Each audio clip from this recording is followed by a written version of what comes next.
I'm very confused. Cowboys. Them Cowboys, here right? we go. I thought a dilemma is when you have two bad options. So Jerry Jones saying he doesn't know what to do with Tony Romo on his weekly radio appearance in Dallas. Herm, I know you've got some advice for him. Stay tuned for that. But I want to start with you, Stephen A. Do you believe Jerry is truly undecided?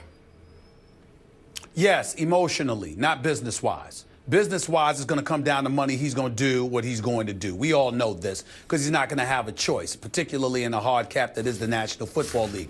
But emotionally, understand this is not something he wants to do because he loves this guy. If he could have sabotaged Dak Prescott and gotten away with it, Jerry Jones would have done it. This is guys like an adopted son to him. You know, sits in the suite with him, watching Jerry's grandson play football games. You know, comes over for Thanksgiving dinner, exchanges Christmas gifts and the beyond. And listen, I have no problem with it. Tony Romo obviously is an incredibly nice guy. He's a very gifted quarterback, a 78-49 record as a starter. But I'm going to repeat, 2 playoff victories in 10 years as a starter for the Dallas Cowboys. 2. That's it. You got to win 3 at least, Coach, to win a Super Bowl championship in 1 year. This dude won 2 in 10 years. But somehow, some way, he's treated better than Emmitt Smith.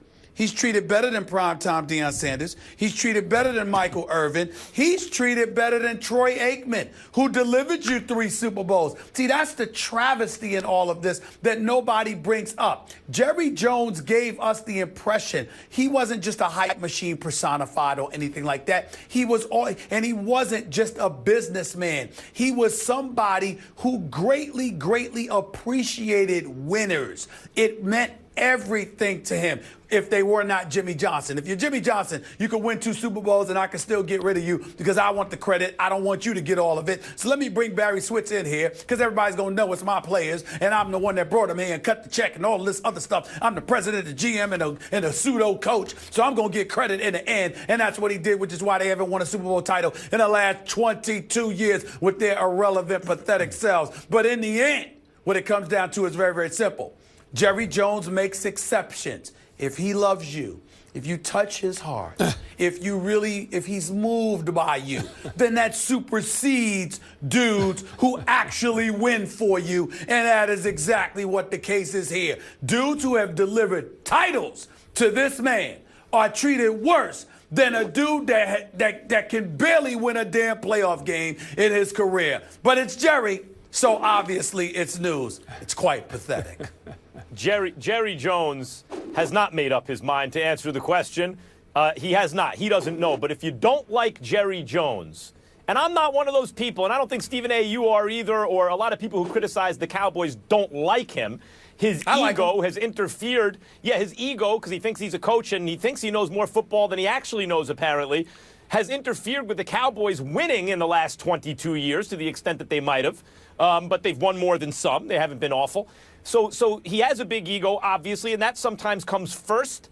But he inspires loyalty in the people around him, and that says a lot to me about someone's likability, you know, their character. Do you like them or not?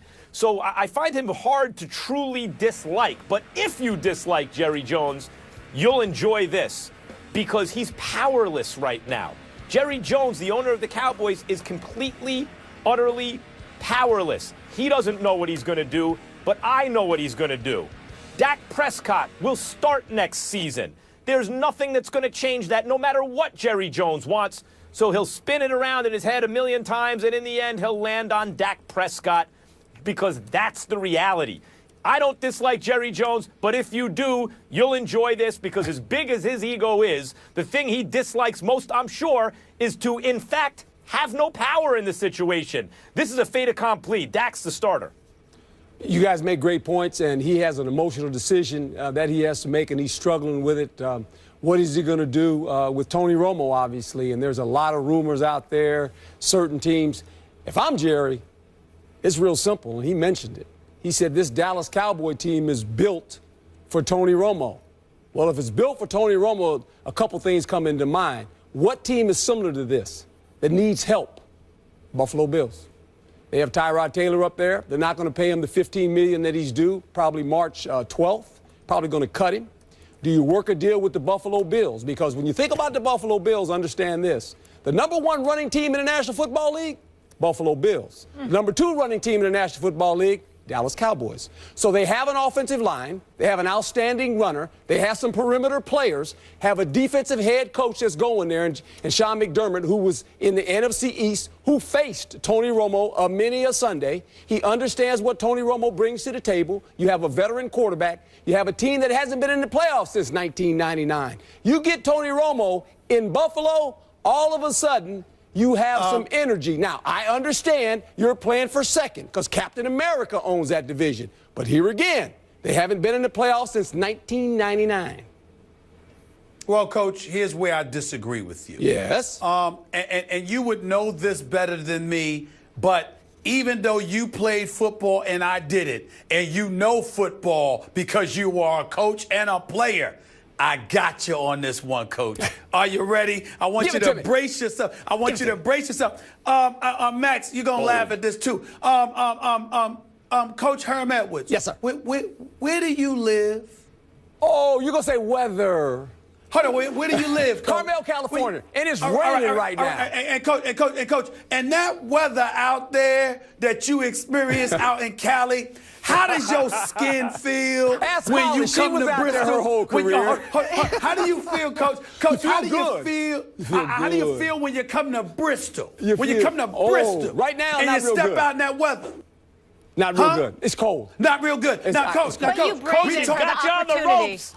Hold on, y'all. Coach is on the ropes. He got you on the ropes. There we go. Now, Coach, check it out, Coach. Now we talk about Tony Romo. Yes. Mr. Back injury, hips, knees, everything, right? We talk about Tony, collarbone. Let me not forget that. Yeah. We talk about Tony Romo in Buffalo, New York, in October, November, December.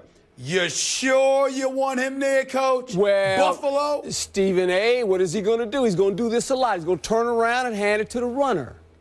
This is not going to be still got to throw. Well, still got to throw. Still got to get hit. He'll have to throw 25 times a game. The pressure will be off. 25 times a game. That's it, Stephen A. That's all they're going to ask him to do. When he does that, when he's not there 6 months a year. When he's not a volume passer, he's a really good quarterback. That's you sitting next to Molly, being all warm and cuddly inside, because she makes us all feel that way. But damn it, she ain't Buffalo. Okay, when he get to Buffalo, and it's Coach, a different ball game. You guys have to admit though, and Coach came out of left field with that. That's a pretty good option. Hey, we've heard Denver, we've heard Houston, and they can't do it financially. Let me ask you this: do you remember a quarterback that played for Cleveland when they were relevant? His name was Brian Sipe.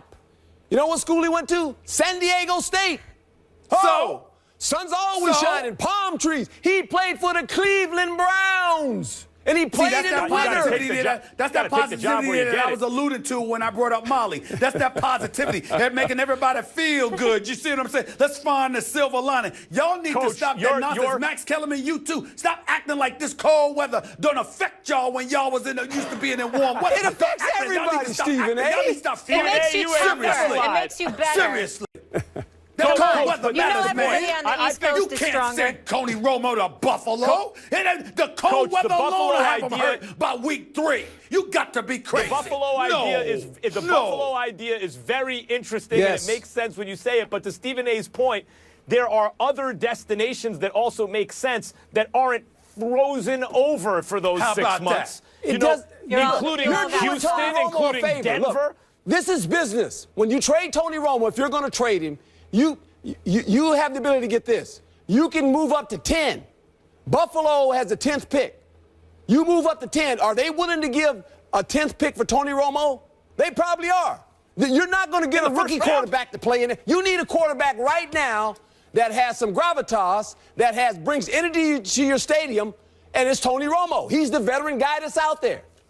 If Coach, you're talking about a first rounder for Romo? You better go to Denver. You probably would trade your 28th for their 10th, go back, and then get their 2nd. I'm telling you, anything can happen. If you think, this team has been in the playoffs since 1999. Years old. He doesn't have any vertebrae left. Coach, no matter where he goes, he has a back. He has a bad back. If you're Tony Romo, you want to be protected by what? Offensive line and a runner. He got an offensive line and a runner. He does have a coach, he has a bad back. If I'm Buffalo and you come to me and ask me anything to do with my first-round pick, click. Okay, we'll see. We'll see. Tony Romo is one blizzard away from IR. He's one blizzard away from IR. This is not fantasy football, Max. I know you and Stephen A. had to leave 2 days early to go to because you guys were scared to drive in the snow. Me and Molly are right here, right? We We're here, Molly. We're the West Coast. We're the West We Coast wouldn't folks. make We're it in in the snow. professional football. They running out of there. Stop all that madness. Enough with you. Come on. Herm, good Get to tough. see you, as always. He's a Thank you for blizzard bringing away that up. from a blizzard. Molly, All a right, blizzard this isn't away. Dairy Queen. Coming That's up right. next, Phil Jackson hasn't gotten